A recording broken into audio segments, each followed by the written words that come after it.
Can we edit a TikTok video after posting? In today's tutorial, we're going to figure out how to edit a TikTok video after you've already posted it. That's right, if you've uploaded a video and realize you want to change something, whether it's the caption, music, or even the cover photo, don't worry, I've got you covered, so let's dive right in. First things first, open the TikTok app on your phone and simply make sure you're logged in to your account. Once you're simply logged into your account, let's create a post. Simply tap on the plus icon and let's record a video and simply post it.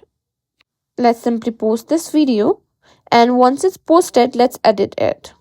Now you can see our video has been posted. Tap on the three dots and simply click on edit post. Here you can simply add a new caption, or you can simply delete the old caption and simply enter a new one. You can also edit the cover photo. You can choose to add caption on the cover photo as well. Choose whatever you prefer to do. Simply click on save and tap on save again. As you can see, TikTok doesn't let you directly edit the video itself after posting, but you can change some key elements like caption, hashtags, and privacy settings. Just do that. And that's it. You can easily edit your TikTok videos after posting by adjusting the caption, hashtags, and cover photo.